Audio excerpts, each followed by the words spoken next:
Hello guys, good afternoon. Again நான் தான். ஆக்சுவலாக வண்டி ஒன்றும் ஹைவேல ஏறல, ரோட்டு ஓரத்திலே தான் போயிட்டுருக்காங்க. நீங்கள் பார்த்தாலே தெரியும் பாருங்கள். இந்த சேனலில் பிரேக் பண்ணவும் இல்லை.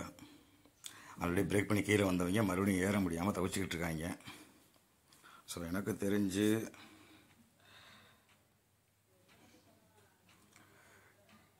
இந்த சேனலை பிரேக் பண்ணாத வரைக்கும் உள்ளுக்குள்ளே போகாது, சரியா?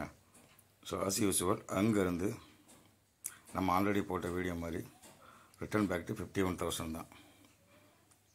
51,000 வராமல் உனக்கு எந்த ஒரு பூஸ்ட்டும் கிடைக்காது. இது சும்மா ஒரு ட்ராப்பு. இது வரைக்கும் கால் ஆப்ஷனில் வச்சு நீங்கள் ஹோல்டு பண்ணியிருந்தீங்க அப்படின்னா ஒரு டிஎஸ்எல் போட்டு ஃபாலோ பண்ணிக்கிங்க. வந்த ப்ராஃபிட்டை விட வேணாம், டிஎஸ்எல் போட்டு ப்ராஃபிட் பண்ணிக்கிங்க. ஏன்னா எனி டைம் வந்து ரோட்டு ஓரத்தில் போகிற வண்டி என்றைக்கா இருந்தாலும் சரிக்கிறங்க வாங்கல. அந்த மாதிரி இப்போ சேனல் ஓரத்துலேயே போயிட்டுருக்க மார்க்கெட்டு கம்பல்சரி ஒரு கடத்தில் சறுக்கி ஆகணும். எனக்கு தெரிஞ்சு 12:30 மணிக்குள்ளே சறுக்கணும்னு நினைக்கிறேன், 12:30க்குள்ளே. இன்றைக்கி நிஃப்டி எக்ஸ்பைரி வேறையா, அதனால் அங்கே பிரீமியத்தை கலைக்க வேண்டிய வேலை இருக்கும். ஸோ பேங்க் நிஃப்டி வந்து சடனாக ஒரு டவுன் ஃபாலோ கொடுத்தாங்க அப்படின்னா அங்கே நிஃப்டியும் ஆட்டோமேட்டிக்காக டவுன் ஆயிரும். ஸோ ப்ரீமியம் வந்து குண்டகமல்ல ஏற ஆரம்பிச்சிடும், புட்டு ப்ரீமியம். அதனால் வந்து இன்றைக்கி எக்ஸ்பைரினால் ஒரு 12:30 மணிக்கு எக்ஸ்பெக்ட் பண்ணலாம். 12:30க்குள்ளே ஒரு எக்ஸ்பெக்டேஷன், என்னோடய எக்ஸ்பெக்டேஷன் இருக்குது. இந்த சேனலை பிரேக் பண்ண வாய்ப்புகள் கம்மியாக தான் இருக்குது இப்போ வரைக்கும். ஏன்னா உழைக்கிறா இருந்தால் 10:30 மணிக்கே உழைச்சிருக்கணும்.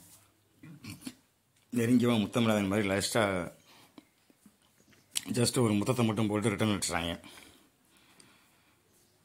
மூவிங் ஆவரேஜில் ஒரு சப்போர்ட் எடுத்த மாதிரி தெரியுது, பட் அதெல்லாம் வந்து ஒர்த்தாக இருக்காது. 51,000 ரிட்டர்ன் அடிச்சிட்டாங்க அப்படின்னா அதுக்கப்புறம் ஒரு ஃபுல் பேக் கொடுத்தாங்கன்னா கண்ணை மூடி பை போடலாம். ஷியோராக ரிட்டர்ன் பேக் அடிக்கும், மறுபடியும் அந்த சேனலுக்குள்ளே போக கூட வாய்ப்பு இருக்குது. மேபி அது இன்றைக்கி நடக்கும் வாய்ப்பு இருக்குது. என்னோடய எக்ஸ்பெக்டேஷன் இதுதான். நீங்கள் அனலைஸ் பண்ணிக்க, ஒன்றும் பிரச்சனை இல்லை. பார்ப்போம் நம்மளோட எக்ஸ்பெக்டேஷன் எப்படி இருக்குன்னு சொல்லிட்டு வெயிட் பண்ணி பார்க்கலாம். இப்போ வரைக்கும் அந்த சேனல் ஓரத்துலேயே தான் போயிட்டுருக்காங்க, மேலேயும் போல் கீழேயும் வரல. ஸோ இப்படி இருந்தாலே கீழே தான் வர வாய்ப்புகள் அதிகம் எனக்கு தெரிஞ்சு. நம்ம போட்ட இதுபடி கரெக்டாக இந்த ரேஞ்சு வர்றதுக்கு வாய்ப்பு இருக்குது. 51,750 ஆமாம். அந்த சேனலில் கீழே இருந்து ஆல்ரெடி போகிற மேஜர் ட்ரெண்ட் லைனு, அந்த ட்ரெண்ட் லைனுக்கு வரணும். அங்கே வந்து சப்போர்ட் எடுத்தால் பூஸ்ட் கிடைக்கும். வெயிட் பண்ணி பாருங்கள். இப்போ மணி 12 மணி ஆயிடுச்சு கரெக்டாக. பார்க்கலாம், 12:30க்குள்ளே சொல்லியிருக்கோம்ல. வெயிட் பண்ணி பார்ப்போம் என்ன ரேஞ்சில் போயிட்டுருக்காங்கன்னு. நான் மறுபடியும் அப்புறம் அப்டேட் பண்ணுறேன். ஓகே கைஸ், சப்ஸ்கிரைப் பண்ணுங்கள், லைக் பண்ணுங்கள்.